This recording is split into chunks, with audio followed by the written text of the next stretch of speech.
Is this one on? There we go. All right. So before we get started with our programming for tonight, happy Veterans Day today across the country. So we announced something that I personally am very excited about. American Legion 0917, the post here in New York City, and PubKey are teaming up to host the American Legion outpost here in New York City. We have Mike and Michael.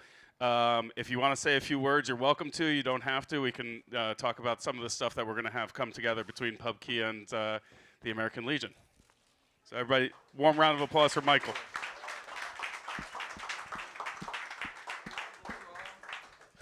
Hello. Hello. Yes. Happy Veterans Day, everyone. My name is Mike Munoz. I am the founding post commander of Post 0917, the first American Legion post chartered in New York State in over a decade. I want to give a big thank you to Thomas for giving us our first home here at PubKey. And basically, our American Legion post is going to be is a home for post 9/11 veterans, and we're taking the modern approach. First, by partnering with Thomas and PubKey, and we'll be hosting great events, and we'll be a home for veterans. And do you want to say anything? Hi everyone, my name is Michael Matos. I'm the first vice commander. I'm a 10-year Coast Guard vet. Real quick, do we have any other veterans here? Raise your hands. What brand, sir? Semper Fi. Happy birthday. Yes, happy birthday yesterday. So to piggyback off what Mike was saying was that this is the first post that's been created in over 10 years in New York City, so it's a big deal. And then we're also trying to change the approach to the American Legion, at least here in New York City, to where we're welcoming the new generation of veterans, so the post 9/11 folks, and we're also setting up for tomorrow's legacy. This is why talking with PubKey and having this partnership is so important, because as we all know here, crypto is the next big thing. We want to educate our folks about how this all works, get them excited about it, and then also making sure that we're bringing in folks from all around the country, all backgrounds and stuff like that, making sure they feel welcome and having a solid home here in New York City. So thank you for PubKey for the partnership. We're looking forward to it, and yeah, thank you for having us. Thank you. Thank you, guys. We got a lot of Bitcoin veterans, especially those Army Ops guys. They have a way of finding their path to Bitcoin miners. They like Army Ops in the mining industry. So on to the main event. Peter Todd, welcome to PubKey. Big round of applause for the Bitcoin contributor, Satoshi Nakamoto, maybe? Question mark. We'll get into it. And Pete Rizzo, of course, from Bitcoin Magazine. Welcome, guys. Welcome, Peter Todd. Thank you. Pete Rizzo again, editor at Bitcoin Magazine. Happy all-time highs. How's everybody doing? Let's give the Bitcoin price a round of applause. What are we at? We're at 88,000? 89,000, wow. We're going to pass 100K. I think Peter Todd's going to drop some serious alpha. So I think everybody pay attention. What are we going to do tonight? So I think we're going to do a little bit of a light program. We're definitely going to talk about the all-time highs a little bit. We're going to talk about the HBO documentary, which I'm sure many of you have questions about. We're going to get into Peter's real history, not the history you might know from television, what actually kind of happened, and probably what he sees about the future of Bitcoin. People are always picking his brains about the future of Bitcoin. So we'll get. Oh, and thank you. And that chair will not be joining us. Goodbye, chair. Thank you. Really wasn't great. We can more comfortable. Well, I mean, that here. was for Satoshi, in case you. Right. R.I.P. Pour one out. Tip your bartenders. So let's get into the HBO documentary. Let's start with that. This was the name of it was The Hunt for Satoshi. No, I'm just kidding. What was the name of it? Does anybody remember? Money Electric. Okay. Okay, so a lot of people might be familiar with you as the unwitting, unknowing star of that. So why don't you take us all the way back? All the way back. Well, hey. Yeah. How did you get the call from HBO? What was happening? I mean, imagine you get calls from lots of big It places, wasn't a call. It wasn't In a fact, call. I'm not sure I actually have Cullen's contact info, come to think of it. I'm not sure I do. Do you know that he exists? Like, do you know that he is Colin Hoback? I mean, I assume he's actually Satoshi Nakamoto and just like going to deep cover. Right. You know, what was he really doing in 2008? Like, come on. You should have turned it on him on there. But okay, so you get you get the email, like somebody approaches you. No, I like mean, what? I think it was. You just showed up and someone. I had could be wrong about this, but I'm pretty sure it was at like Bitcoin Riga or something, and literally some dudes with a whole lot of camera equipment. I mean, dudes with camera equipment approached me They a just lot. follow you all but over this the was place, a lot of camera equipment. Like, You so know, there are just several of them. Yeah, They're well, I mean, okay. notably, the guy had not just cameras, but like a guy with cameras. So this was like high definition. You've never Yeah. been shot in this resolution. Well, before, I mean, that we know of. This is the fourth thing I've had contact with mainstream media about. So this happened to me a few times. But, you know, he shows up at this conference. He's got his cameraman with him, and then some woman, like, actually recording sound. So he's got the trifecta. Did you get hair and makeup done? That's how you know it's a... Well, I mean, it was authentic, obviously. Right, okay. Yeah. Real. But, you know, he kind of, said, oh, well, I'll go talk to you, whatever. And the impression I got was it's just some, you know, documentary filmmaker making a documentary about the rise did of they Bitcoin. talk to you about what it was about? They didn't Not say. really. I mean, they a little bit, but, you know, it's kind of like, oh, yeah, I was doing this thing about Bitcoin, you know, et cetera, et cetera. And they talked about, like, Bitcoin stuff, you know, some tech stuff, some of the history of it, whatever.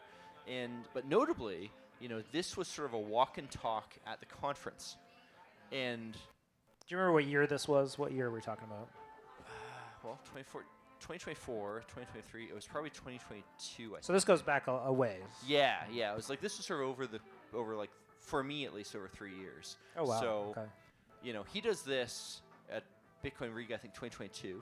I may be wrong on this. I could double check photos on my phone.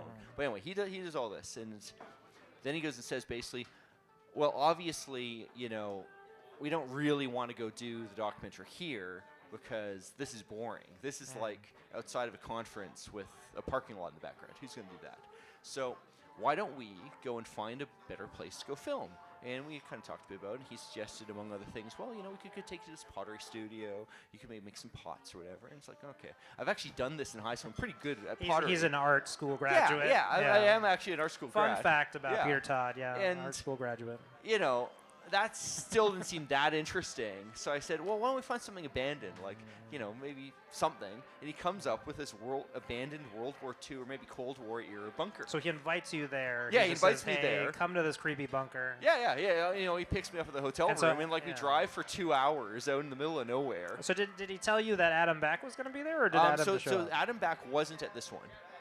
So we drive out to this, and then we do like, shit. I mean, you know, it's 2 hours of filming, driving out in the car, tons of questions. And you Then we don't think it's odd that you're being driven out? Oh to no, nowhere? no, I've Okay, done okay. this type of thing before. Right. Like, okay. like I say, this is the fourth thing I have contact with mainstream media journalists. So there might in my be life. more documentaries coming out where you're revealed as Satoshi. Is that Well, I possible? mean, you know, like as an example, I mean, I've been interviewed on TV about cave exploration, about my art stuff.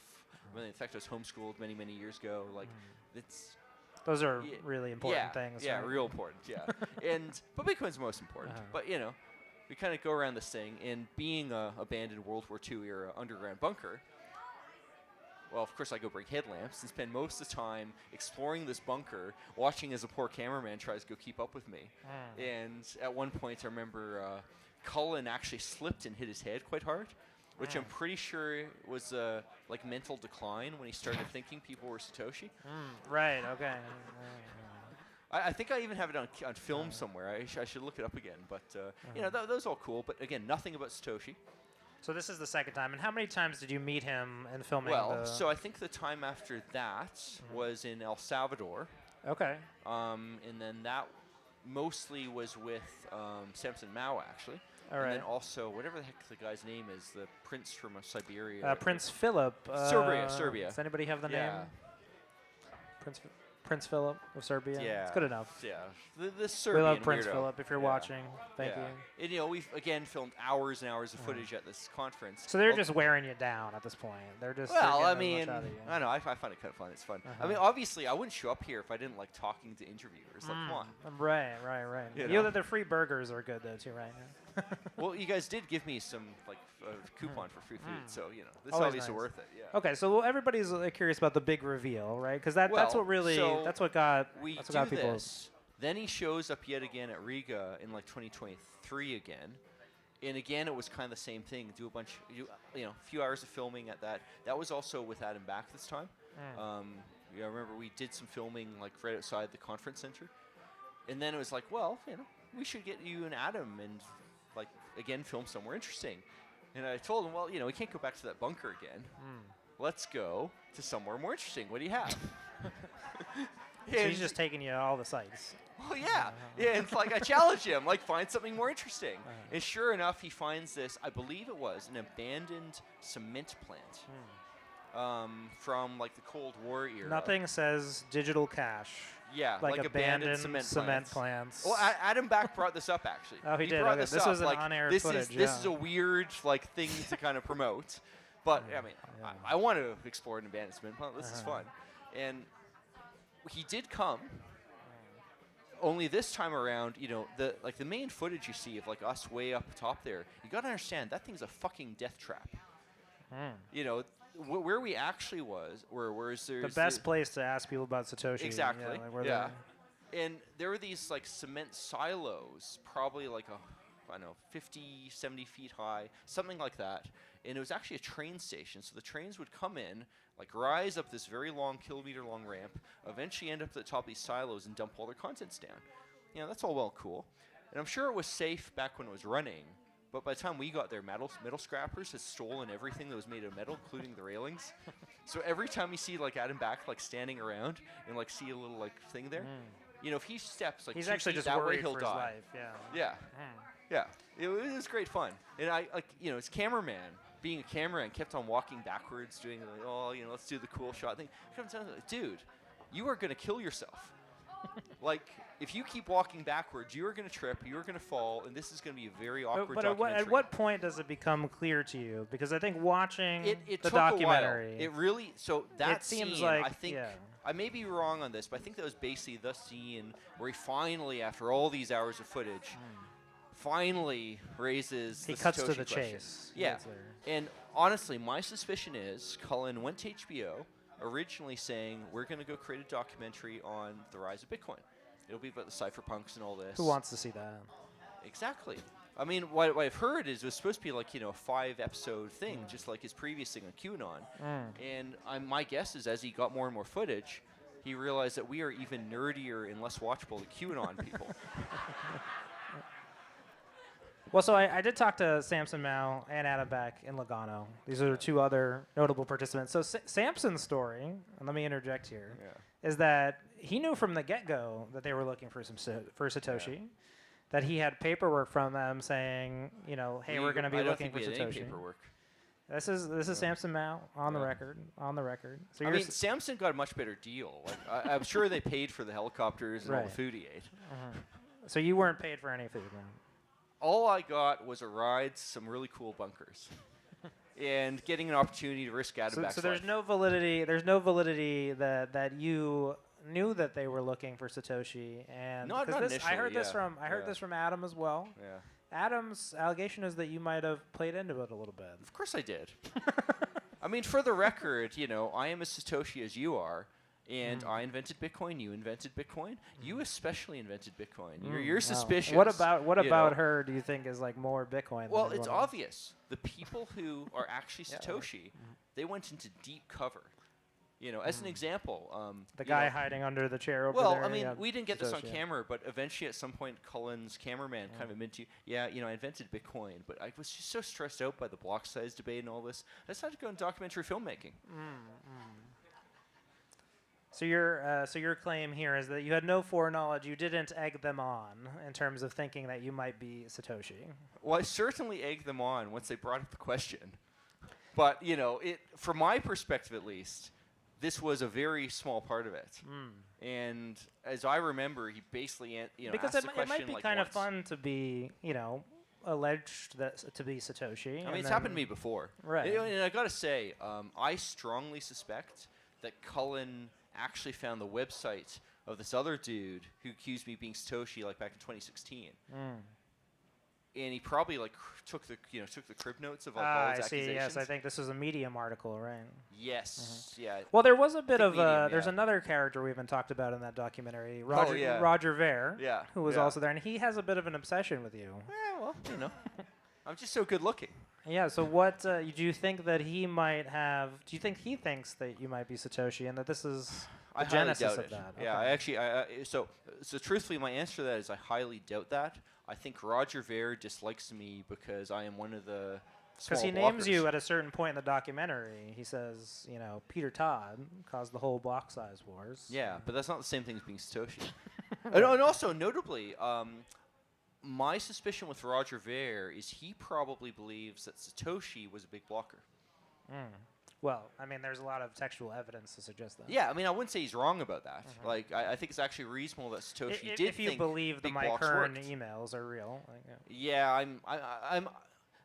After this documentary's come out, there's yet more evidence to be suspicious of them because Mike Hearn just refuses to do the basic things of like releasing the headers, which would at least give you some indication. Now we're in the of deep inside baseball here. Yeah, This is yeah, layers. That's, whatever. Mike Hearn can do his thing, but Satoshi. It would not surprise me if Satoshi just didn't understand how Bitcoin worked that well initially, and originally thought, oh well, the big blocks things will probably work. And there's certainly a motivated reasoning here. I mean, do you really want to create Bitcoin if all it can do is support, on 100 million users or something? How exciting is that? Now, of course, then we go on to invent L2s, which allegedly, according to my current, Satoshi was already working on.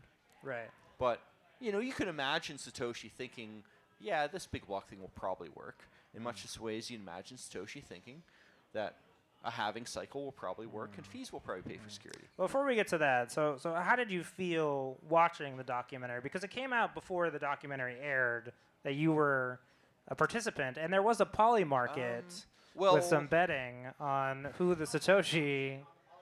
Right. Yeah, I was not an option on the. Yeah. I was an option on the poly market, but indirectly because there was a catch-all other category. So I learned about this. Like I learned that Cullen wasn't just.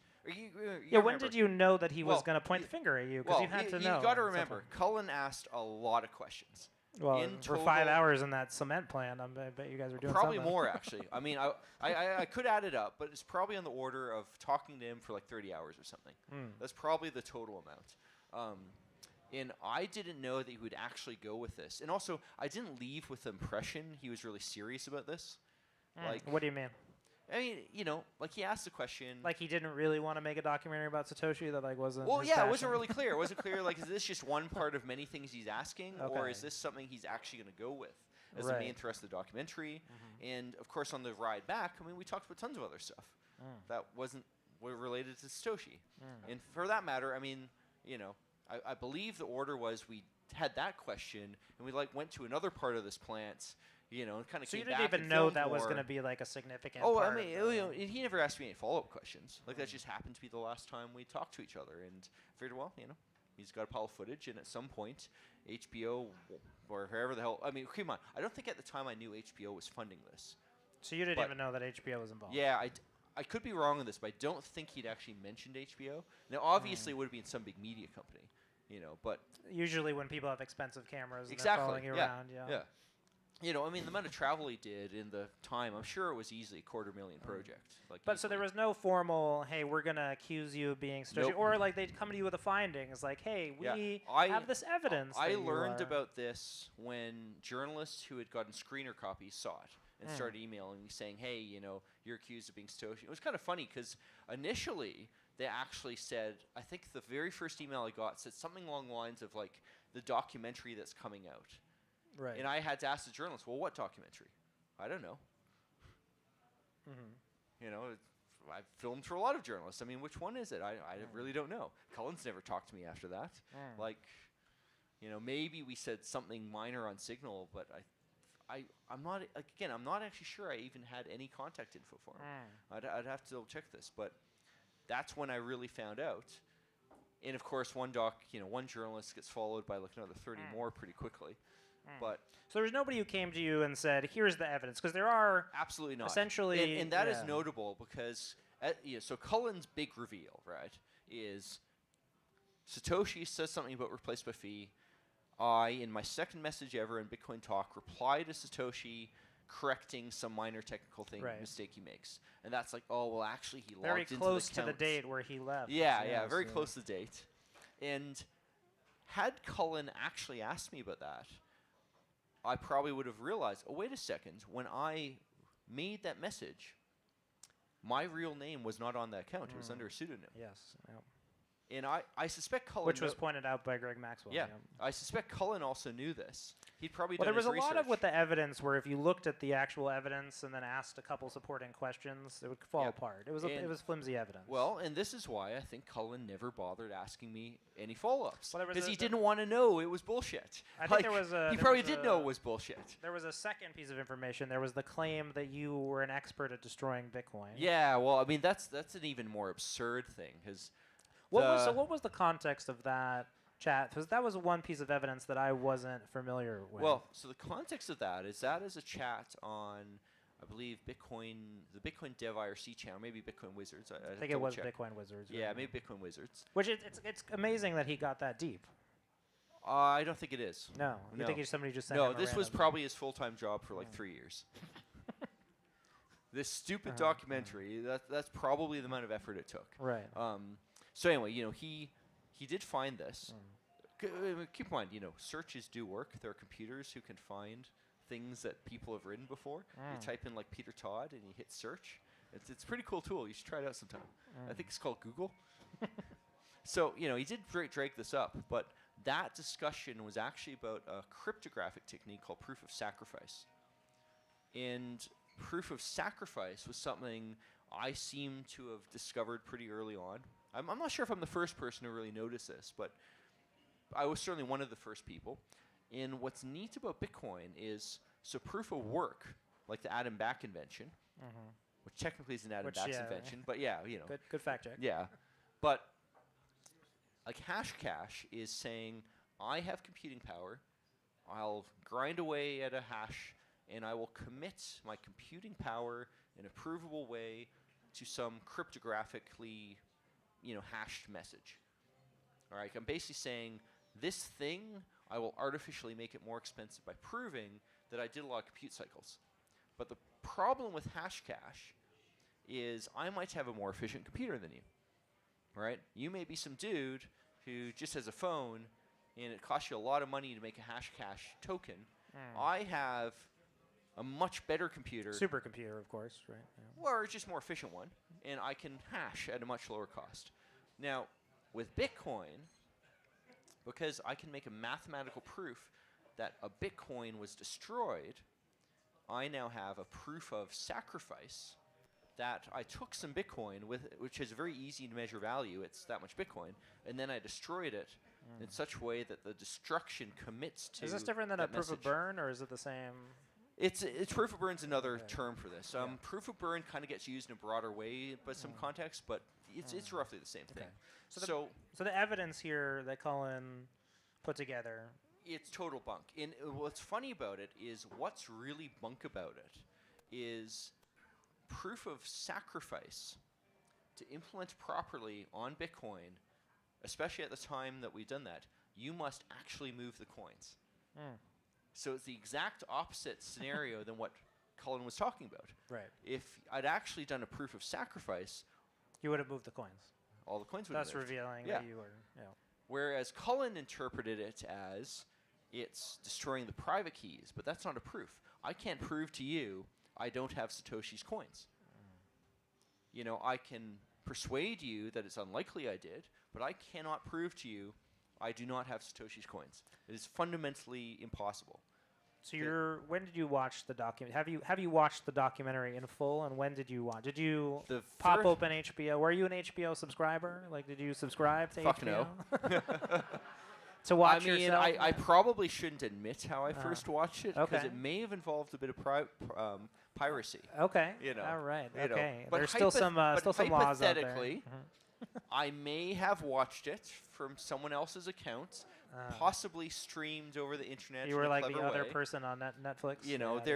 That's a hypothetical. I'm not admitting to this, but I will admit I have seen the documentary.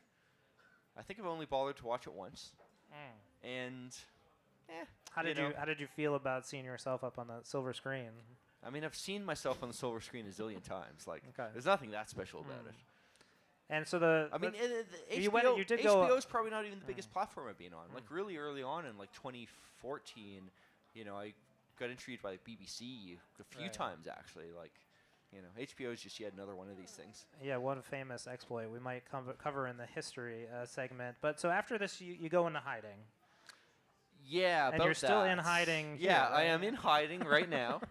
I am hiding behind all of you. Because according to Wired magazine, since this come out, it's been hard for you, and that you've been living under hardship. Like, if you look around here, doesn't this look like a church? A little bit, sure. And as everyone knows, churches are sacred ground, and bad guys can't come in. I mean, I think vampires can't, and I'm mostly hiding from vampires. You did smell like garlic, actually. Yeah, now that I noticed that. Yeah. So what did happen? Well, and did people in your life come to you and say, "Hey, why didn't you tell me that you were Satoshi?" Were they upset about that, or? Well, I mean, first of all, I will go say that I have always had a policy of not actually talking about my personal life. There are like some things I'll happily admit. I'll admit I made pots when I was a kid. But I will not admit, like, who might have actually gone and known me at the time. So you don't still make pots. You aren't no a potter. You're not a potter. I mean, if someone wants to take me to pottery studio tomorrow, like, we could have some fun. It'd be great. We might be able to find a documentary. Yeah, we'll find a documentary crew that's willing to do that. Finding Satoshi, post HBO, when he goes and creates a pottery studio. This is the deleted scenes. Pottery. So there wasn't any conversations with people in your life. There wasn't anything. I mean, like. Because there was a bit of an effort. You got to remember, too, that when this came out, of course, all the journalists start contacting me. And, of course, I also got, like, legal advice related to, because, of course, I have a lot of lawyers in my life because of fucking Craig Wright cases. Right. So, I kind of talked to some of them about this stuff. They're all like, oh, you shouldn't go talk to the journalists. And I was like, dude, this is a PR problem. I should just talk to them, respond to all their emails, and they'll probably go write articles saying, yeah, this HBO thing's obvious bullshit. And that's exactly what happened for the most part. Like, the documentary as a documentary is kind of entertaining, but, most of the headlines were on the order of, yeah, we didn't find Satoshi. And that part worked out, which meant that anyone who actually knew me, I mean, I think for the most part they would have figured, yeah, this is just yet another weird thing Peter's done.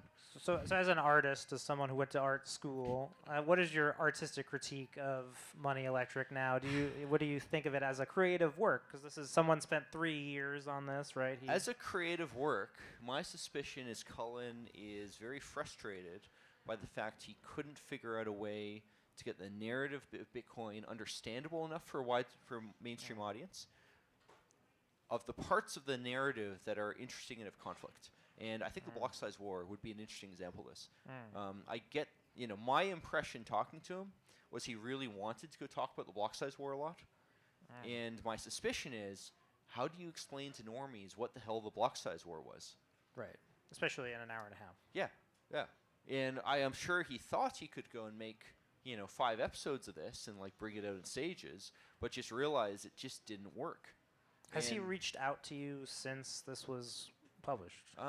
Not other than on Twitter in kind of, I could almost say passive-aggressive ways. Because he's sort of standing by, his finding here. My impression with that is I think he really has no choice. He cannot admit he screwed this up because that screws up marketing of the whole film. I mean, it doesn't work. Also, he's probably told by lawyers, like, if there's certain things he admits, he's completely screwed. I probably could go sue him. I might not win, but, if someone wants to donate $1 million and like have some interesting legal games, there could be interesting things we could do. There are some. It'd be a waste of money. There are some normies like in and around my life and people that I've talked to who have said, they've had friends, relatives watching the documentary, and they've said, this is pretty convincing. Like, hey, don't you know that Peter guy? Well, what would you say to people who, were rickrolled by the... a lot of people who do not have critical thinking skills. Right. And I got to say, I think the context of all this actually helps me. And what do I mean by the context? I mean things like the election and the general perception of journalism, of how much it's declined. Like, as an example, let's suppose hypothetically this documentary came out 20 years ago. Also, let's suppose Bitcoin was invented 20 years earlier. Before the internet, maybe. Yeah, before the internet. Yeah. If all that was true, I think the reaction would have been more believing, because there's a better assumption journalists. You think you would be more branded by this? Yeah. Whereas like these days, it's like, oh, HBO just wants to make a documentary. Is this going to be filmed? It's going to be shown next to Swamp Kings, or Yeah. So this doesn't affect your life going forward. This isn't. Well, the issue with that, of course, is crazy people keep on watching the damn thing. And as an example, when it came out, the first thing I did was I went to an area where I may or may not have my official residence, and made sure all the security cameras were working. Because I don't really want anyone to go and break in undetected. That'd be kind of annoying. Right. And, these days, if you try to sneak into any apartment I'm in, well, you're going to have a bad day, and you probably want to wear a mask. There's some basic stuff around that. But honestly, I don't think this is that different than the stuff than the risks of already being exposed to by Craig Wright. Craig Wright has screwed over a lot of people for a lot of money. There's probably a lot of people who think I personally made them lose their life savings. Gregor Maxwell, too, for that matter. And that's always been a risk. Fortunately, I'm in a church, so I'm safe. So it's all good. Well, let's turn the page a little bit and get into the real history then, since we're moving out of the HBO fiction. History. Yeah. You can check out his IMDb account for more information. Probably Did they exists. actually create an IMDb? Oh, I'm sure you have an IMDb account. I'll make one for you. I wound up getting a Wikipedia entry finally, which is not a good thing. But you crossed over. Man, if I'm an IMDb, I'm gonna have to turn into a real actor. So let's go back. Let's wind the clock to 2010. So this is the first. You mentioned the reply to Satoshi. Yeah. So this would have been when December. I got my Bitcoin Talk account. Yeah, this is December 2010 as Retep, which is your name backwards. Yeah. Very clever. Very. I am so You were smart. really trying to hide your OPSEC there. It was great OPSEC. And actually, I got to point out, Retep, if you Google it even right now, there's actually, I think it's some relatively well-known American cartoon. Reptar is is Rugrats. There was the Nickelodeon. It's been done a couple times. Yeah, so that's what will pop up. And I Nickelodeon. don't know if that's a pretty common pseudonym. So you are on the Bitcoin Talk forum. And I didn't know I was really on it. Right. That was literally the second time I posted on Bitcoin Talk. Right. So when does Bitcoin come into your life? When do you join the peer-to-peer network?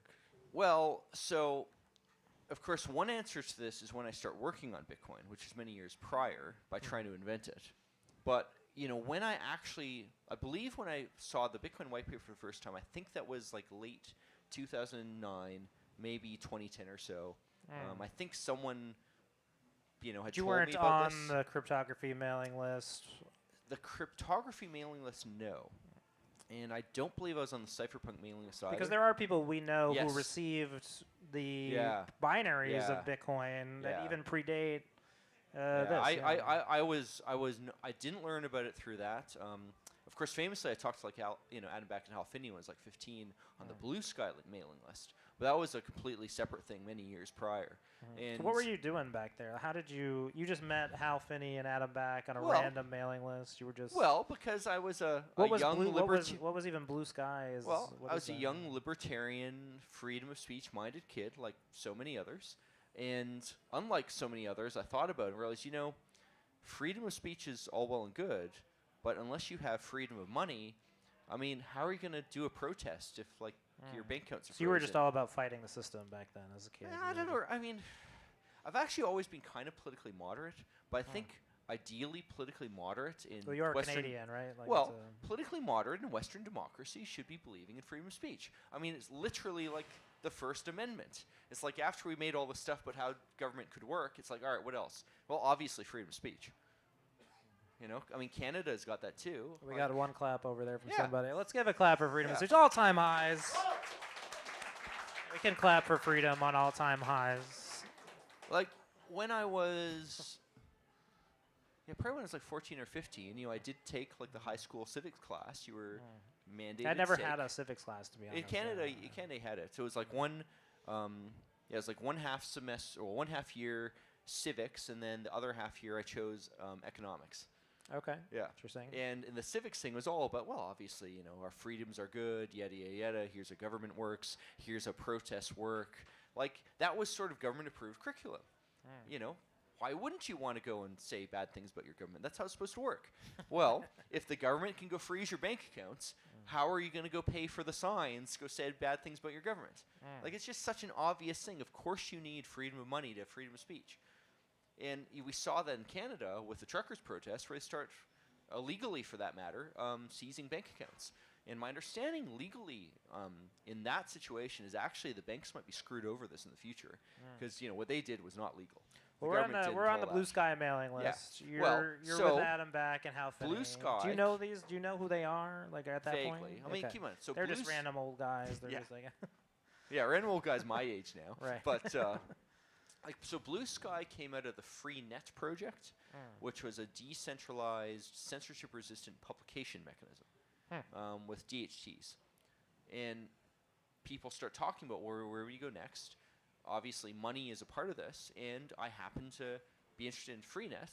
And of When course, did you start using the internet? When is the internet a lot started? later than most people, actually. Okay. I think I got my first internet access, which was like over dial-up, probably when I was, 13 maybe 14. Okay. So 13, and then 2 Relatively years late. later, you're talking about digital cash. Oh, yeah? With Hal Finney. Well, I happened to be in the right place at the right time. And honestly, I am pretty sure with Hal Finney, I probably didn't know who he was. Right. With Adam Back, I think I knew what Hashcash was. And I was like, oh, cool, you invented Hashcash. But, it's just some dude who invented a relatively simple way of using hash functions. I mean, What is that? Yeah. What is Well, that? and like none of us were that close to figuring out digital money. Right. I mean, Adam Back actually pointed out to me, as far as he knows, I'm the first person to actually say that a chain of digital signatures signing transactions could be a way to do it. Which kind of seems obvious, but I might be the first person to actually write it down. But I'm sure if I hadn't, other people would have. I mean, and none of us like. The thing that we really missed was, I don't think any of us understood that you could use proof of work to make the record expensive to change. We were all kind of talking about using proof of work to issue the coins. But then once you issue the coins, how do you make it hard to double spend them? And somehow we completely missed the whole blockchain part. I kind of said, well, you'd have the chain of records. But my thinking was, well, maybe we could somehow use a DHT. Well, why did I think that? Because, of course, I was interested in Freenet. So fast forward to 2010. The price then is mooning. It's 25 cents. No.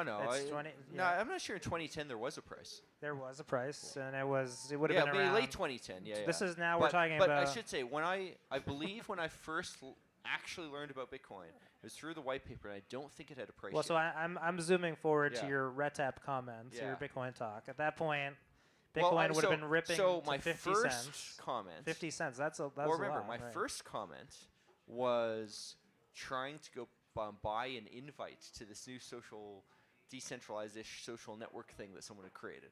Wait, sorry. What's this? What is this? you're Well, referring you to? can look it up on Bitcoin Talk. My very first post was trying to buy this invite with Bitcoin. Oh, And I interesting. must have had Bitcoin at the time.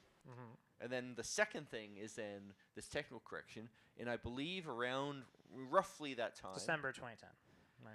Yeah, I mean, some point in 2010, I how- believe I read how- the source code. How deep were you into Bitcoin at that point? I mean, I've read the source you're code. Mining, you're I wasn't mining. development. You weren't. Yeah, I you wasn't weren't mining.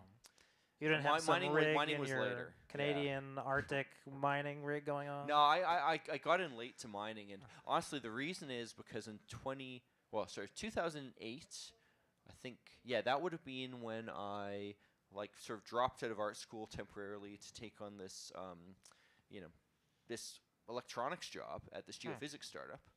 Okay.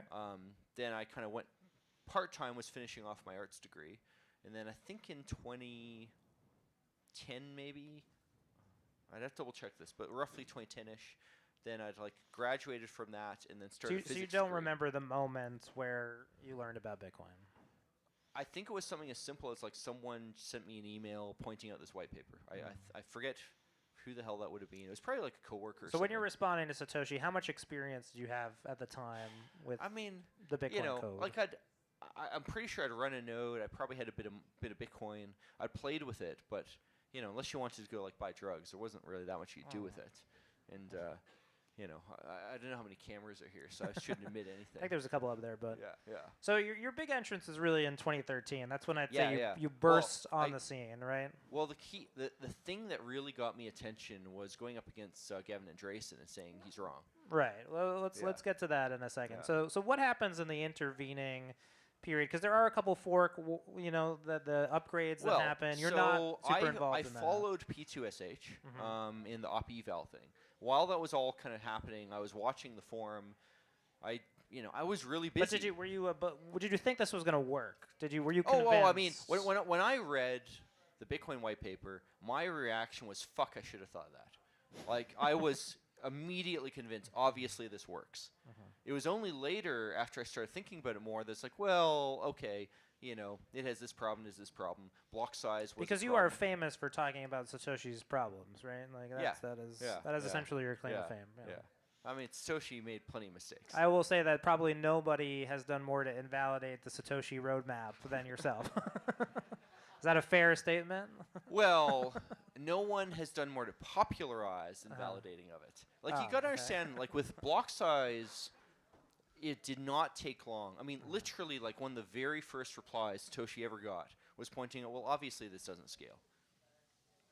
Right. That was James A. Donald's. Yeah, it might have been even the first reply. I'd have to double check this, but it is the first very reply, early on, people recognized this. And I remember myself, I recognized this was obviously an issue, but I figured, well, I mean, maybe it is enough that like people run really big nodes and like other people actually don't. Maybe that's enough to work. It was only when I thought through the implications of this, I realized, yeah, my current's delusional. But Mike Kern's not even really a player at that point. So we're in February 2013. No. At that point, he'd already written like the Bitcoin. Yeah. Well, and also the Bitcoin wiki page on scaling. Oh. Because I remember reading that and actually talking to my coworkers at my job about this, saying, well, here's how this plausibly could scale. So your coworkers at your job were also into Bitcoin in 2012? Well, they knew about it. Okay. Yeah. I mean, sounds like an interesting I'd company. have to double check, but they. You were doing minerals. It was minerals. So it was a geophysics startup, but the thing we were creating was a new type of gravity sensor that could detect the gradient of the gravitational field in a survey airplane, which is a nightmarishly hard thing to do because gravity you can only sense it by the force. So this is a sensor that you put in an airplane. Yes. Okay. Yes. So like a sensor like. The size like two of these stages. It's this huge thing. It's a dewar full of liquid helium with a bunch of like superconducting like squid sensors in it. And I was like, my job was analog electronics. Like I designed a lot of the analog parts that like measured signals and all this, and as well as like some power stuff and whatnot. So. It was an engineering job. So this is what radicalized you, this Wikipedia page about scaling. Is that well, fair? The thing is, it didn't radicalize me. It was sort of the opposite. It's like I read it, it's like, oh, that seems plausible. And I distinctly remember talking to some of my coworkers about this, because they were interested in Bitcoin too. I mean, you can understand, like, that type of engineering attracts weirdos who like all kinds of interesting stuff. Like Freenet and that kind of stuff. Yeah, well, I mean, one of my coworkers, my understanding is, like, he got a master's in cryptography. Sounds useful. It wasn't.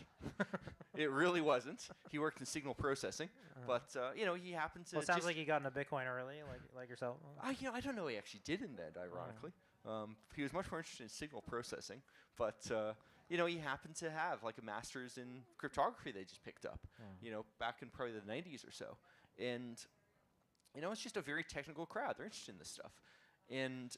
It was only as I sort of saw it through, well, what actually happens if people stop cooperating? I mean, this is an adversarial system. Obviously, we can't expect people to just voluntarily run nodes and just voluntarily create blocks in the right way. What are the incentives here? And that's when I started realizing, yeah, obviously block size is actually an issue. Well, it's just to set the stage. So Satoshi and then the lead maintainer, Gavin Andresen, who followed him, their roadmap was really... That's a controversial statement. The word selection there was followed him, right? Well, lead maintainer Gavin is a controversial statement. He was given the lead maintainership. Controversial statement. What is controversial about that? Because not everyone really would want to go say that he was really the lead maintainer. like one way people have described Gavin is more of being like the PR guy. But Satoshi did email the contributors who were contributing to Bitcoin at that point, and he did say, "Does anybody want to step up and take the lead on the project?" And then he did disappear after that. Like, well, I mean, our understanding, of course, the going to the CIA thing definitely triggered some the disappearance. I believe that is actually true. I mean, I'm not an expert on the history. So of what this we're shit, saying is that but Satoshi and his maybe official or unofficial heir, they wanted to scale Bitcoin by making the blocks larger, essentially scaling that way. Satoshi didn't think that we would need many nodes to run Bitcoin potentially. I think Satoshi convinced himself Bitcoin could be interesting by making that argument. I do not know that Satoshi actually believed that when they left. Well, I'd say you really have a couple big arguments, right? You come out, you try to invalidate the technical roadmap. So you gotta understand, the big argument was Gavin Andresen had pushed this technical roadmap that we're just going to increase block size, and his rationale for it, a really important part of it, was the idea that miners would have a disincentive to making their blocks too big, because if the blocks are too big, they won't propagate, and thus miners will lose money. And I was one of the people who realized that's not actually how this works. I would add a slight caveat to that. And I think that they saw the path for Bitcoin like PayPal. They saw something where distribution to end users would create regulatory pressure to kind of give Bitcoin sort of passage into the regulatory apparatus. I mean, I think that's sort of an economic interpretation of some of the thinking. I'm talking more about the technical justification for this. Right, I'm saying there was two layers. There was sort of the economic... Well, I mean, that's also something like, say, I think what Mike Hearn was arguing. Well, sort of, this worked for PayPal, and we can be as big if we have users, right? We need to gain users. But I'd say from a technical point of view, the main thing that Gavin was arguing was there's this natural disincentive to being too big. Because I think everyone recognized that, obviously, if you only have one miner, Bitcoin has failed. If it's one then pool, you're PayPal at that point. Yeah, one pool has failed. Also, if people can't run nodes at all, Bitcoin's failed. But the argument Gavin had was basically there's a disincentive to making blocks too big, because if they're so big that they don't propagate around the peer-to-peer network properly, and they don't get to other miners, miners will go lose money. And I was one of the first people who correctly recognized that's not actually how the incentives work. If I'm a miner with more than a certain percentage hash power, I earn more money relative to you if my blocks take longer to propagate. And the way I went and showed this was this kind of really hacky thing, which said the threshold for that is certainly at least like 50%. Other people refined that argument. But the important thing is... This is the selfish mining you're talking about. Basically, yeah. Prior to people calling it selfish mining. And, to quote your favorite Emin Gonzalez, your favorite. Emin, of course, came up with the term selfish mining, was really pissed off when the Bitcoin community was like, yeah, we already figured this out. But, he did academically claim it. Though. Yeah. It is, and his math was better than us. He nailed it down more precisely under certain certain assumptions. But the important thing was I had a really good explanation of this. And then I posted saying, hey, yeah, Gavin Andresen's wrong. And that turned into a massive shit fight on Bitcoin Talk. That lasted several years. So let's talk about the massive shit fight, though, because you did raise a lot of concerns about how Bitcoin would go forward and stay decentralized, right? That was kind of the tip of your argumental spear, I would argue. I have to go push back on that phrasing, though, which is that I didn't so much raise those concerns, I wrote about them. Right. Other people, it was in the air and you just plucked them and you gave voice to the people who were denied. Like the viewpoint I proposed there, other than certain bits of the technical analysis I came up with myself, the thrust of it was something that anyone remotely technical and competent agreed with. But there was a social pressure to speaking out against the perceived leader of the project, correct? Well, the thing is, like, Gavin was alone. Gavin and Mike Hearn of the technical community, they were alone. But Peter Woolley and Greg Maxwell were still pretty... Well, and they basically Jeff Garzik as well would have been a major contributor at the point. But the technical brain power was against that way of scaling. I mean, it's the Greg Maxwells of the world, literally Greg Maxwell, were obviously against this.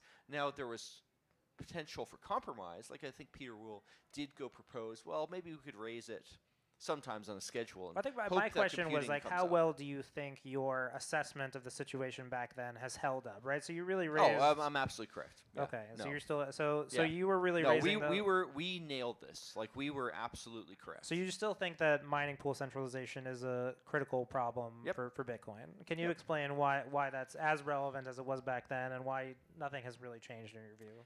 Well, I mean, when push comes to shove, the ability to spin up new mining pools is really critical for Bitcoin. And also, being able to have decentralized mining pools, which annoyingly was more of a thing then than now. Because is there critical. seems to be a belief back then that we could solve mining in a way that we maybe haven't, right? Well, we did actually for all. Like, P2 pool worked really well. There are certain technical things that made it work less well, and also the lead maintainer of it quit to go do other stuff. Kind of like Satoshi, actually. But at Is some that point, a clue you're leaving for oh, Colin? you never Should we know. call You never know. Colin Well, I mean, Hoback? Are you watching? This to be guy's clear, dropping Colin- alpha. Are we over 90K? Yeah. 88, or so, we got yeah. somebody in the back watching. Cullen, I mean, obviously should do this as a weekly program, finding Right. Satoshi, who we're going to accuse this week. Right. But, So we're on mining pools. yeah. So on mining pools, like, it's obviously a concern, and I think one of the ways we could see this. But Satoshi didn't feel like mining pools were a concern, right? He just I sort mean, of Satoshi, expected. I don't think realized mining pools would be a thing. Yeah, he did. He talks about the gentleman's Right, agreement but and- not when he created Bitcoin. And so a really good example of how Satoshi didn't get this stuff is the Bitcoin white paper. It talks about the longest chain. Satoshi implemented Bitcoin with the longest chain as the rule for which not the blockchain you heaviest select. chain. Is that Yeah, the, and longest chain does not work. You have to do the most total work chain, or the consensus is trivial to attack. Like, Satoshi just got basic stuff wrong. And that's not a slight against Satoshi. It's just there's a limit to what you're going to get correct the first time around. In any engineering project, it is exceptionally hard to predict everything, and you will screw up on some things. Well, let me give a specific example. So in 2014, there was the famous example of ghash.io. It was a very large mining pool. It reached 51% of the network. And you famously sold off half of your Bitcoins Sure did. as a way to raise awareness about that. No, I sold it off because I had written down a fucking investment plan saying, if these things happen, I will go sell this much, take the motion out of it. What else was on your list there? I'd have to go tell. I think like one example might have been. So you don't feel like you overreacted to that? Oh no, I actually did really well in that because I actually happened to go sell at a peak for multiple years. So you bought back in after there. Well, I mean, no comments to specifics there, but let's just say, had I bought back in, I would have made a lot more money than I could have otherwise done. So. Okay, but you said I mining pools are as much of an issue as they were back then in your view. Yeah, and I think what we've seen is sort of, and I got to point out, I mean, at the time I figured, well, there may be things that mitigate this, but I wrote down a plan, and I'm going to go follow it, because that's how you invest properly. You should take emotion out of this. You shouldn't react based on, like, you should, especially also, you understand, I had quit the day job. All my income was coming from Bitcoin existing.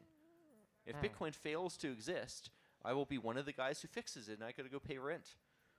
And I had enough money to go pay rent for quite a while. So, so there you go. It's a good decision to go make. Like, and so it's different for like just a random investor who might have some other journalism fallback. Well, I mean, I didn't have a fallback. There. I was a dude with like half a physics I think you could be degree. a passable journalist, especially with the standards these days. Yeah, not being what they were. Yeah, the standards are going down. I'm getting more practice being on the other side. Right. So where are we? We're on mining pools, Yeah. and so the situation hasn't gotten better in your view. Well, so mining pools aren't the only issue. The other issue. So we got heaviest chain, mining pools. Well, we can understand. So mining and hashing are two separate things. And I've always tried to use hashing to describe the act of crunching through SHA-256 to go come up with hash solutions. And that is what most people who are quote-unquote mining are actually doing. They run a bunch of rigs, they take power in, they do a bunch of hashing, and then they are selling those hash shares, basically, to mining pools who actually create the blocks. But the thing with hashing is it's inherently decentralized. And the reason why it's inherently decentralized at least some level is that power in ways to use waste heat are inherently decentralized. There is no one place on Earth where all the power is. You know, there's no one nuclear reactor where like all the power is. I mean, the biggest dam in the world is a small fraction of the total hydropower out there, and that's just one power source. So naturally, that tends to spread out, and we've seen that.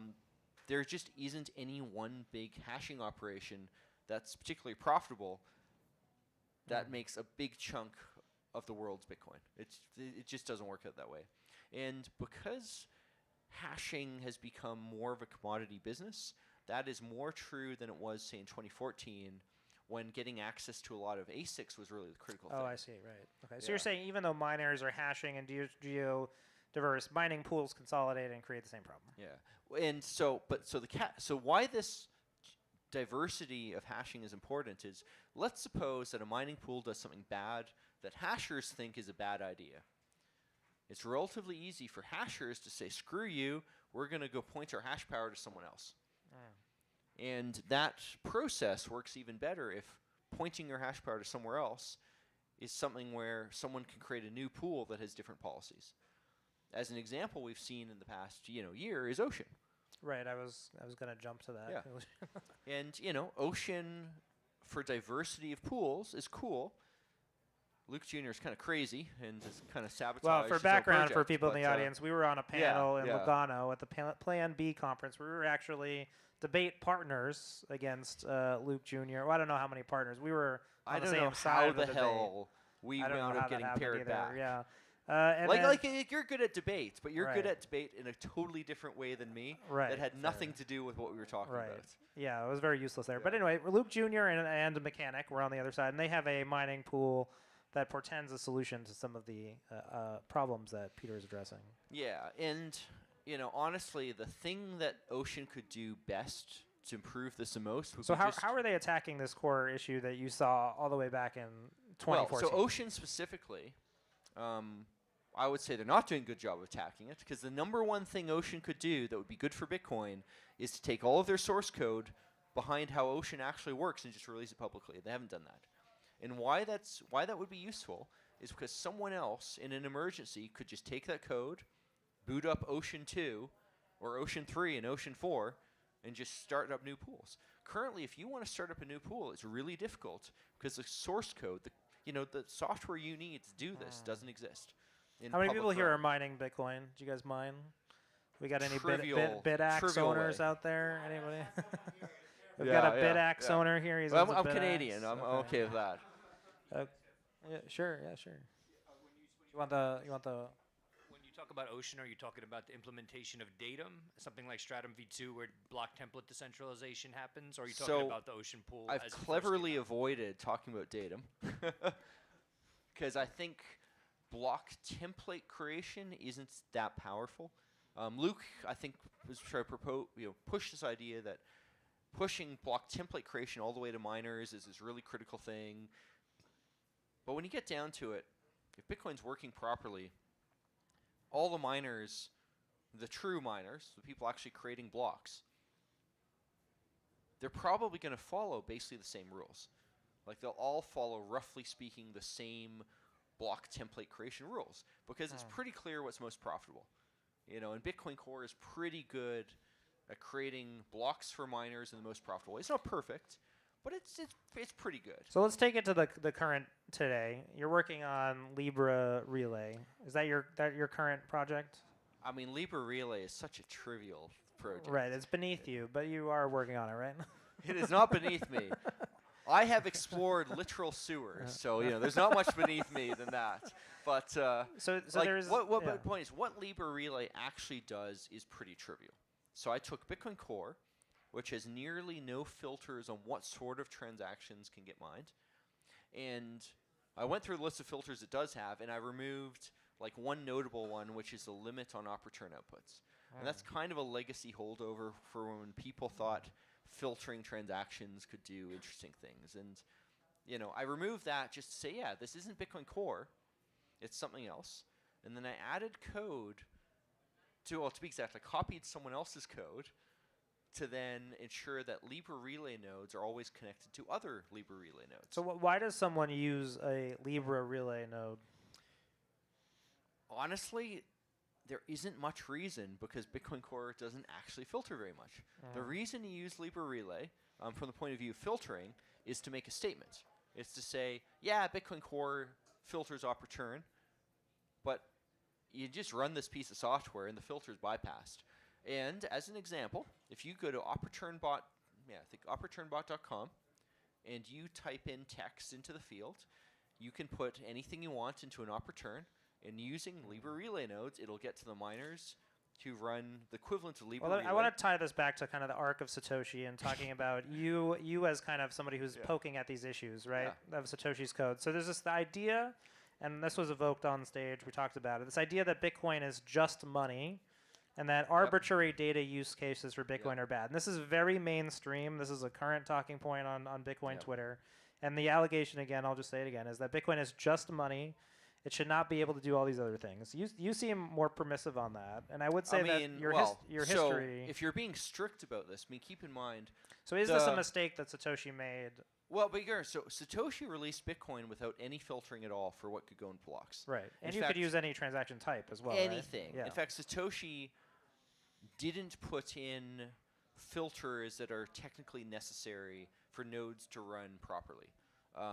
And the key thing there is, like, we do not want people creating transactions that will have different meaning after future soft forks, because that causes a bunch of like technical problems. It's not a huge issue, but like we don't want arbitrary nodes just accept stuff that might become invalid after a soft fork, and that's why there's like version bits. Because it would change who owns coins or something like that. Well, it's not about who owns coins. It's like what opcodes could mean, because we have like all these opcodes and transaction versions that could in the future mean something special, but currently don't. And it's just not good if like your unupgraded node accepts a transaction that's been made invalid by a soft fork. And I'm really getting the weeds of like technical stuff here. But again, Satoshi not realizing Bitcoin needed this, whatever. I mean, that's just a minor oversight. What Luke Jr. wants to do is say, if you use Bitcoin for a non-monetary reason, that is just blocked by adaptive filters that look at the transactions you're trying to use to do this, filter out that specifically, and the expectation is, the counterparty would the adversary, as according to Luke Jr., would change how they do stuff, and then you would update the filters, go filter out the new thing. This is meant to be a very active process. And Luke's view is, well, everyone running a Bitcoin node should be constantly updating this to, quote-unquote, protect Bitcoin. Now, I myself, the actual project I'm probably best known for is Open Timestamps. Right. And that is a non-monetary use of Bitcoin. I mean, it's not even a token. It's just timestamping data. And people in Luke Jr.'s camp have actively argued that Open Timestamps Yeah, they've told me directly that they think that should be stripped out. Yeah. And my response to that is, well, I really don't care what you think. Open Timestamps is designed that is exceptionally hard to censor. Well, I think the original idea with this arbitrary data was that we were going to create protocols on top of Bitcoin that used arbitrary data to extend the Bitcoin protocol. That has also kind of died. There's many versions of this. Well, you worked on Mastercoin and Counterparty and some of these other... Well, I mean, I seem to be the guy who did the most work on the theory behind this. And I came up with a client-side validation where basically if we want to create a protocol that uses Bitcoin to prevent double spends, the rules of that protocol can be enforced client-side. It can be enforced by your wallet. Bitcoin does not need to enforce the rules. The rules can be enforced by your wallet. And on top of that, if the rules are being enforced by your wallet, basically all the data associated with this system can be just passed from one person to another. Very, very minimal data actually needs to be in Bitcoin. And my argument there isn't about like making things good for Bitcoin. It's, well, obviously the less data is in Bitcoin, the cheaper this is and the better it can scale. Now, Open Timestamps is a great example of this. One thing I did a couple years back is I timestamped basically the Internet Archive, which was like, I don't know, 500 million items, 750 million And that's items. on everybody's node right now. Well, except for Luke Jr.'s. Yes. But so I took, the hash digest of like 500 million items, and I created a really massive Merkle tree. I finally wind up with one single digest, and one single transaction was enough to timestamp all this stuff. Now, previous timestamping systems, every single thing you timestamped wound up in the chain separately. And there is not enough block space to timestamp 500 million items, especially with the budget I had. So open timestamp scales. Now, do I care about Bitcoin for that? No. I care about the fact that I want to run a free service and like actually get enough donations to make it work. And that can only happen because open timestamp scales. Well, so I think we're talking about arbitrary data. We're talking about arbitrary data as a buyer in the fee market. And this is another point, I think, of contention with kind of this new kind of money-only group, is that they are also opposed to things that you've supported, like long-tail emissions, increasing the Bitcoin supply in order to make... I mean, this is where some of this stuff gets kind of incoherent. Explain. So, well, actually, an interesting question. In an audience like this, how many people know what the halving is? It's pretty good. We had one guy running a BitX. So, for the most part, I think everyone realizes that, you know, well, actually, maybe don't. I mean, keep in mind. So, Bitcoin right now is inflationary. Right? Like, if you own that's not the popular conception of it, but but it is technically true. It is technically true. If you own one Bitcoin, from a monetary point of view, you're being diluted today, Yeah, and that, at the moment, is, if I remember correctly, about 0.5% per year. Who here likes Bitcoin inflation? We want to keep Bitcoin inflationary. How much? So that money goes to miners for security. Now the theory is. But so do you believe that we eventually have to get fees activity enough to replace the subsidy? How do you think about that? I think there's a very good chance that Bitcoin gets completely screwed up by this problem. And to explain, I mean, the issue is there something on your list where you'll be selling some Bitcoin? We don't have to do Eric Voskuil's like math class that he did in Riga over again, do we? Yeah. Well, I mean, like, what it really is simply, at the moment, of course, the amount of money that we send to miners guaranteed goes down. And the theory is we're going to replace this all by transaction fees. So there's two separate issues with this. I think one of them more fundamental than the other. The less fundamental reason is, how do you know transaction fees are going to be enough money to prevent 51% attack and other shenanigans? But the second issue, which is actually really fundamental, is the incentives to mine Bitcoin become unstable if transaction fees are more significant than subsidy. And the reason really is, let's suppose you're a miner. I'm not. All right. For sake of argument, you are. He's a miner. He mines with a BitX. All right. You actually are a miner. And we'll say you're a really big miner. You can deny it for the sake of the IRS. But in my argument, you are. The problem is, let's suppose we have a block that has a ton of fees. What is your incentive to mine one more block on top of that versus to remine the same fees over again? If inflation security is a significant thing, the incentive is, well, you just go mine the next block because that's how you make the most money. You collect a bunch of money from the inflation subsidy. But if that's not true, you want to fight over the block with more fees. Yeah, if you have enough hashing power, it makes sense to fight over the fees and remine the blocks over and over again. On the other hand, you, a poor journalist, very so poor, sad, with only 100 no S19 IMDb rings. account. None of this. You know, all you have is one capped oil well with 16 S9s in a shed somewhere. Sad. And you're trying to solo mine. You will never go find 2 blocks in a row. Essentially never. The probability you find 2 blocks in a row is My mining pool might, though, right? Well, but that's a catch. If you point your hash at a small mining pool, you have a financial incentive to say, screw this, I'm going to point it at his mining pool. Because now you will earn more money. That is a very strong centralizing force. Now, that's not the only reason we have mining pool centralization, but that's a very strong version of it.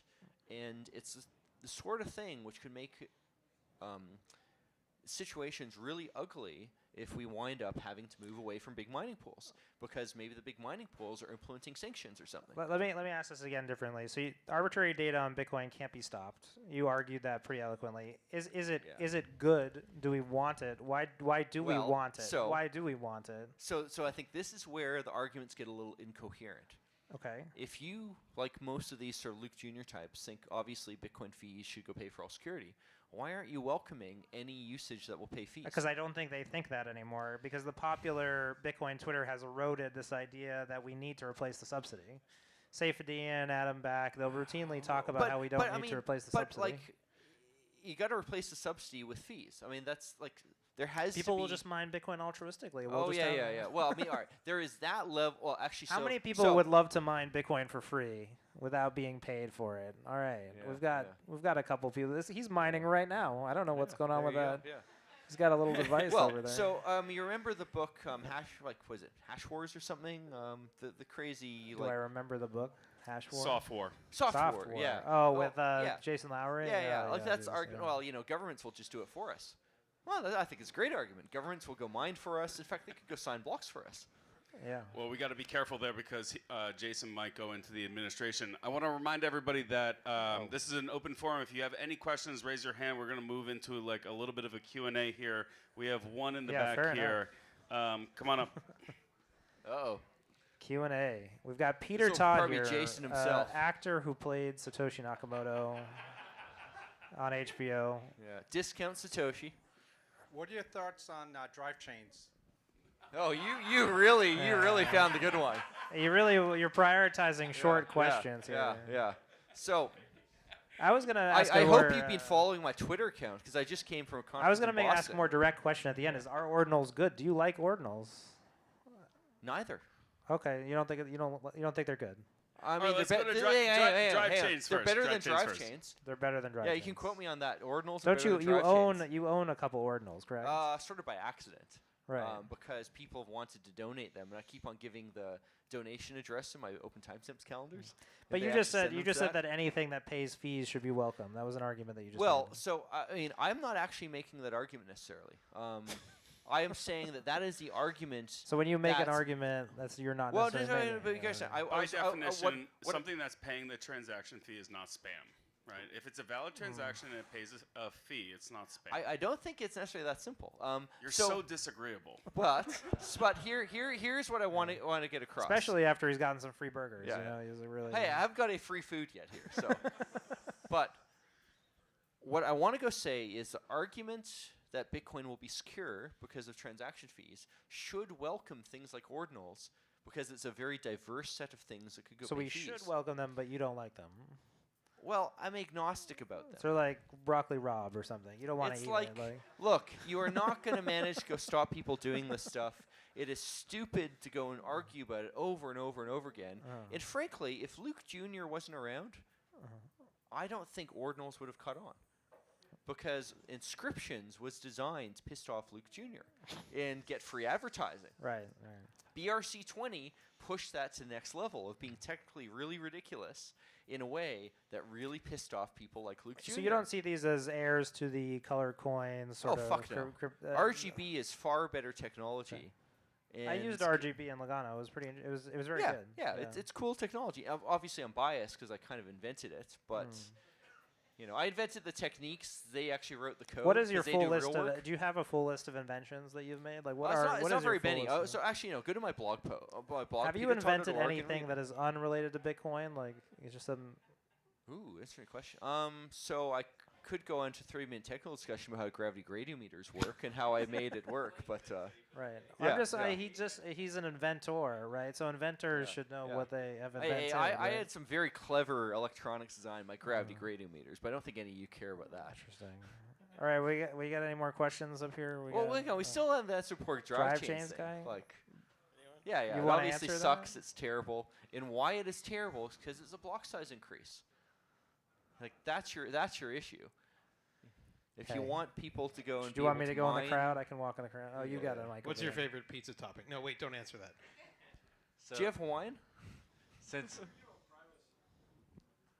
my view on privacy. Well, if I want to be really clever, I should say my view on privacy is so private you don't know.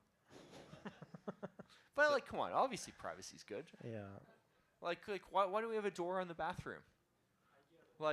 He even asked me not to ask certain questions about him. Yeah. That's how I did. That's how I private did, he is. Yeah. He was because there's certain things I am putting a line in the sand on privacy. And one thing with privacy is it's also power. And the main way is through L2s. That's the main thing that gets people privacy in Bitcoin, because Lightning inherently has a degree of privacy that's reasonably well against most adversaries. CoinJoin is another thing. And speaking of inventions, Greg Maxwell did ask me to come up with a name for it.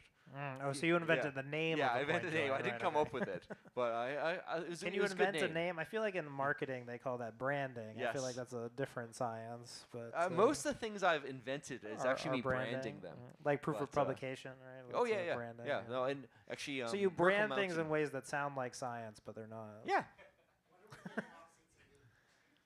When you want Opsy TV. Yeah, do you have some money? If you want, like... so first of all, Jeremy Rubin, I think, really screwed this up. I don't think he's good at politics, and I think when he proposed Opsy TV, it just wasn't useful enough. However, I am pretty sure that these days, someone with enough of a budget to go work on this for like 3 years could get that in. And the way they would get that in is by writing a lot of detailed analysis, is going to a lot of conferences. I mean, he did writing write, a lot of but pops. in all fairness. No, he he didn't. didn't. He did No. not. His writing on CTV was shit.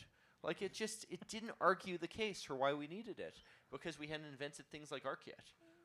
ARC is a much better argument. So should for he be CTV. penalized because his invention wasn't needed yet, even though it was a Well, useful invention? that is one problem he had, and the other problem was that in his BIP, Mhm. the use cases for it just weren't that good. There are things like shifting fees around when it doesn't really necessarily save you money, can just cause problems later. Mhm. Now, I'm not going to say that CTV is certainly coming in. I think a much better ARC guys implement their pre-signed transaction version and actually use it in production. But it is much more plausible now. Ooh, those look good. What's that? Is that chicken That fingers? smells What's good. that? So Fish and chips. All right. Make sure you guys know go what I'm out there getting to the next. bar. So- we got next question over here. yeah, right here. We I got got guy it in the here. bag. What price are we at first? You were the price guy, It's right? it's still like 88. So it's diving. Yeah. Yeah, 88 tastic. Shit. I mean, he probably just has a number he's just put on there. He's trying to keep The, everyone happy. It's so- probably going down like 60 by now. So Thomas was telling me he actually keeps the price elevated up there so people spend more at the bar, right? There it's you not, go. It's not Yeah, necessarily. yeah. It's not accurate Yeah, pricing. It's you gotta actually in double. Canadian dollars. You got to check your own. You got to check your own node. Make sure you're getting the right pricing there. Yeah. So, in terms of who Satoshi is, since it's not you, who do you think it is? But you don't have to answer that. Yeah, your best guess. That's a good one. Which developer kind of influenced The- you the most? The problem with the answer of who could be Satoshi is, I think there's probably on the order of like 1,000 to 10,000 people who could be. That when you look at the entire world, the people at the time with the right A lot skill of people set. had hands. They had access to computers. Well, so They're really. Yeah, it's really. well, a the harsh key set, thing yeah. is the cryptography in Bitcoin is not that sophisticated. You do not need to have really deep understanding of crypto to make Bitcoin. The game theory is not that sophisticated. It's very, very clever, but it's not sophisticated. And it's a type of invention which is just, it's very easy to understand. It's very difficult to be the guy who comes up with. The problem is, the guy who comes up with is just like the one out of 10,000 people with the right skill set who just has that flash of inspiration. Let me ask this question another way. Who in the Electric Money documentary do you think is most likely to be Satoshi?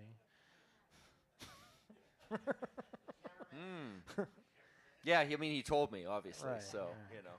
So you're a tides of history person. You're not a great man of history theory, right? Because there's The- two theories on history. There's does anybody know this? Yeah, the whole great man. I saw some eye roll. I So you don't mean, think Satoshi was a great man of history? He's not an Elon Satoshi Musk. was in the right place at the right time because a Okay. whole bunch of prerequisites were invented. So he would have just Well, Napoleon. so hang on. There would have been another so emperor. Hang on. So here's a really good example of this. Let's suppose hypothetically Bitcoin was created 10 years prior. Rather than being 2009, it was released 1999. Mhm. Had that happened, SHA-256 would not have been invented at the time. Bitcoin probably would have used SHA-1, and SHA-1 got broken like a couple years later.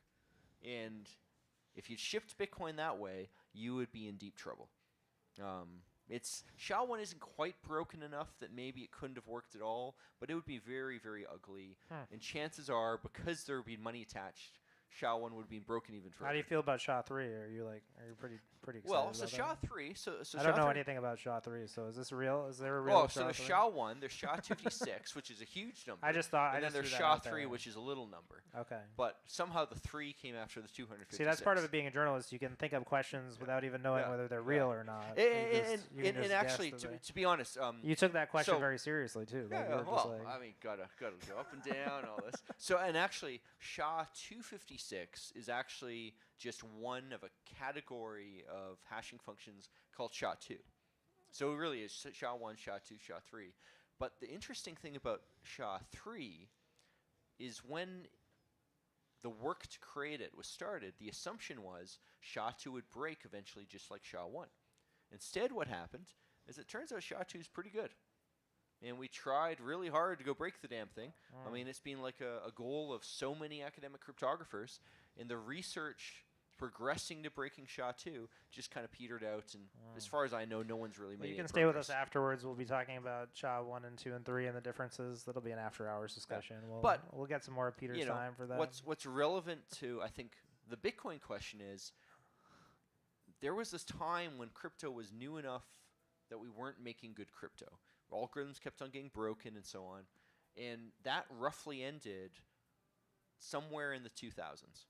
Right. So Bitcoin needed to be created somewhere after that to actually work. If you'd created Bitcoin in 1990s, it would have been broken. 2000s, it's just early enough it can go work. So, in the great man theory, I mean, if Satoshi hadn't published in 2009, maybe someone else would have published in, 2010, 2011 or something. Because Bitcoin's just not that sophisticated. Bitcoin, On the other hand, not that great. you can also go say this about Elon Musk. Like, why right. can Elon Musk do spaceships that go land? Yeah. Well, a really critical part is GPS, ring fiber gyros, much better, cheaper computers. Right. It's like there's a bunch of sort of inventions you need to make this feasible. You could not make a self-landing rocket ship in the 50s because the computers aren't good enough, and you don't have GPS. And gyros, go figure out where the hell the thing actually is, just are not that good. What a bum. All right, we got any more questions? Let's see, we got a big lineup. Uh-oh. Let me ask a quick one. Did you learn all of this in art school? Yeah. Yeah, there you go.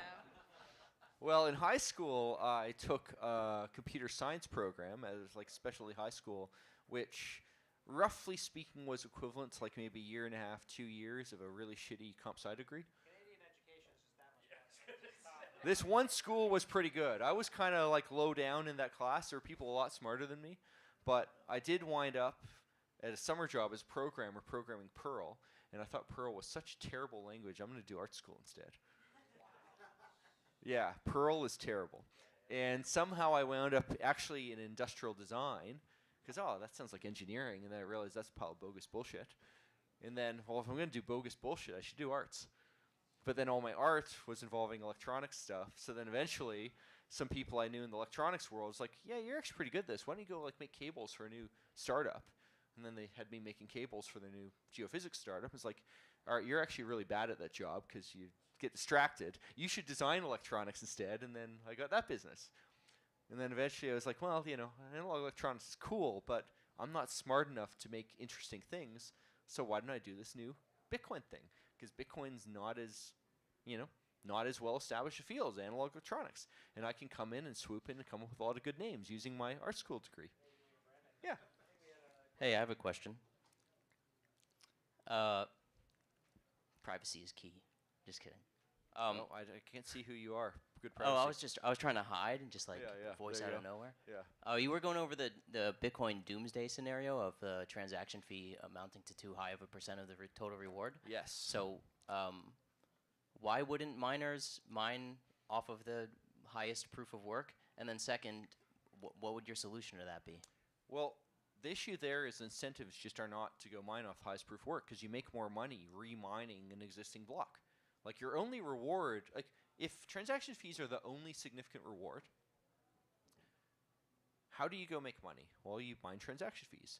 But if transaction fees are already there, So you're saying you it's can just just going to remine fork? them. It's just going to fork into 1,000 different forks of each But miner that's that it. mined But that's the. it. It won't fork because the miners with the most hashing power, they're the ones likely to find 2 blocks in a row. And since they're likely to find 2 blocks in a row, naturally the hashers will go to the pools who can do this, and Okay, I quickly see. mining centralizes around a small number of pools. And how exactly this plays out is a little unpredictable, but it's really ugly. Now the solution is to go back in time and tell me to not make that mistake.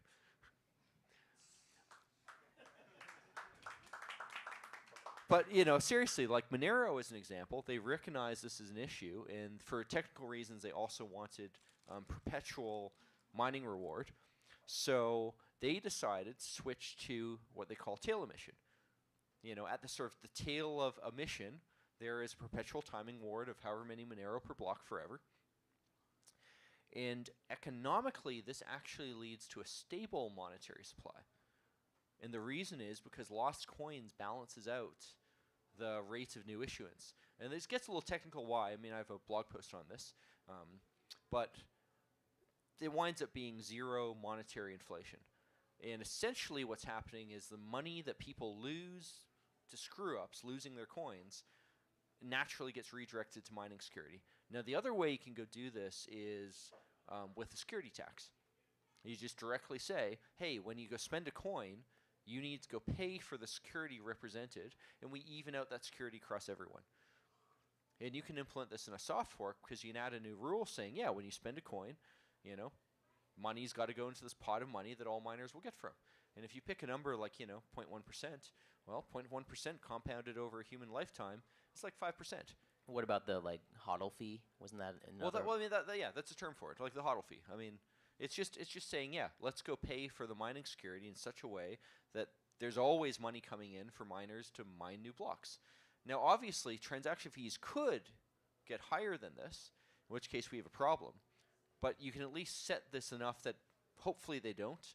Also, you can say, hopefully enough money goes into this that 51% attackers won't just kill it. And how do you set that number? Well, you pick a number that's affordable. Like, why aren't you spending 0.1% of your Bitcoin to make sure the thing doesn't die? I mean, it is affordable, even if you're holding it over a whole lifetime.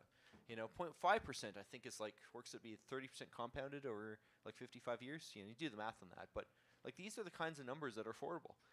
Of course, Bitcoiners don't like taxes, but sometimes you need to pay for collective security. And currently we do pay for collective security. Thank you, sir. We still got questions. We got a whole line. Oof. Okay. Accelerators versus RBF. We really hope people don't use accelerators much.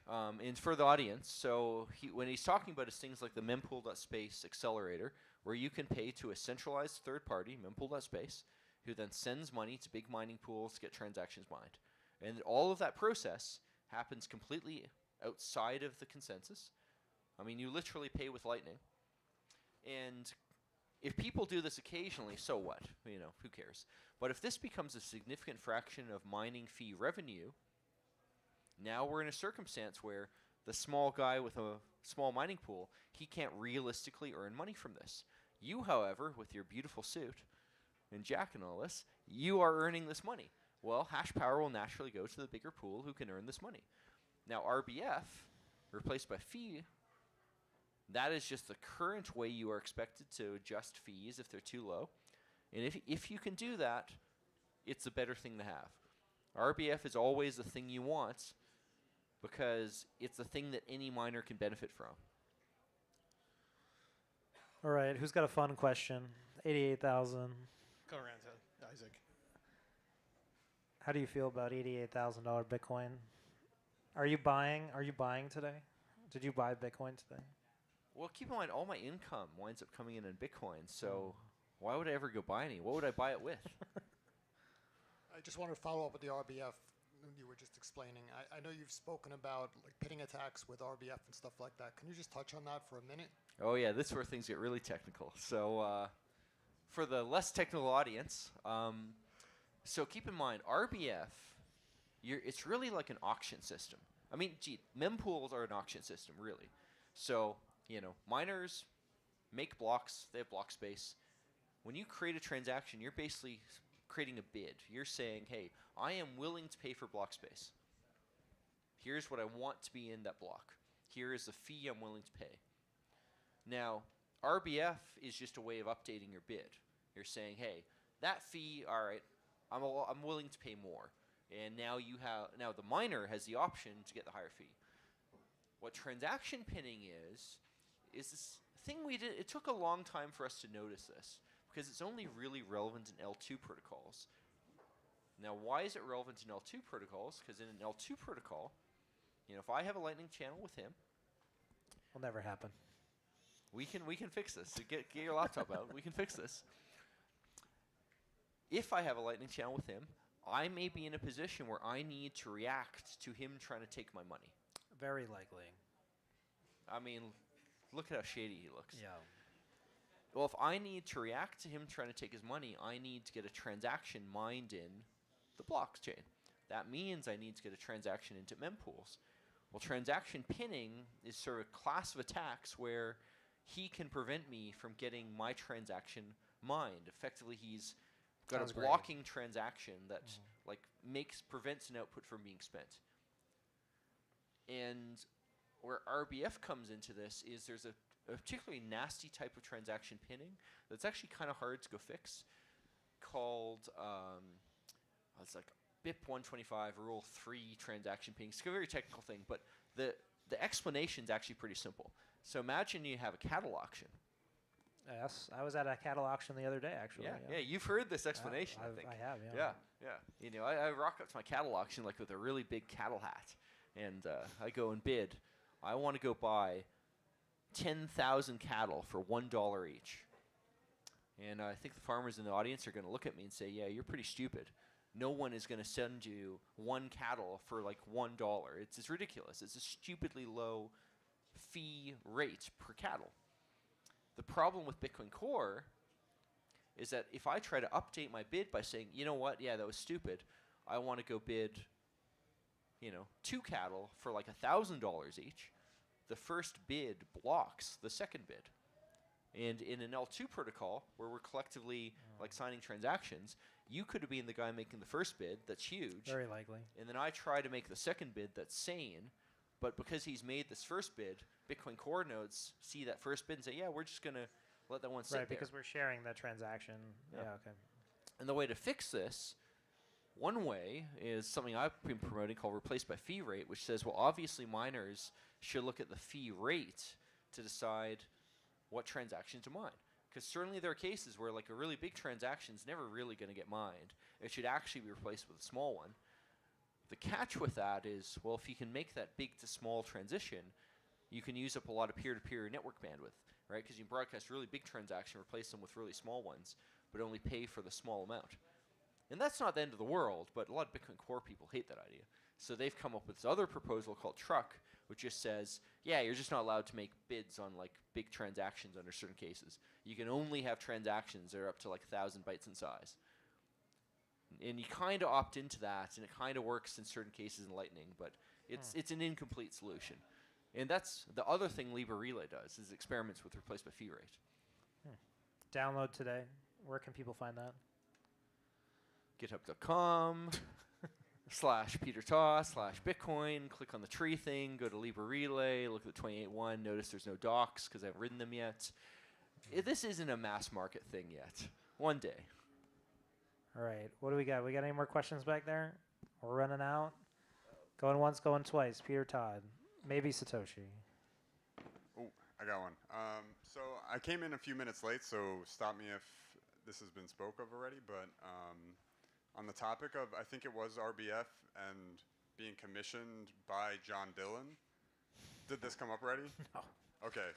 No, we do in fact, reality. we ignored that part of the HBO documentary. So that was kind of hilarious because, this is that's a whole rabbit hole. This whole rabbit hole of some dude who way back in the day paid Peter Todd to FUD.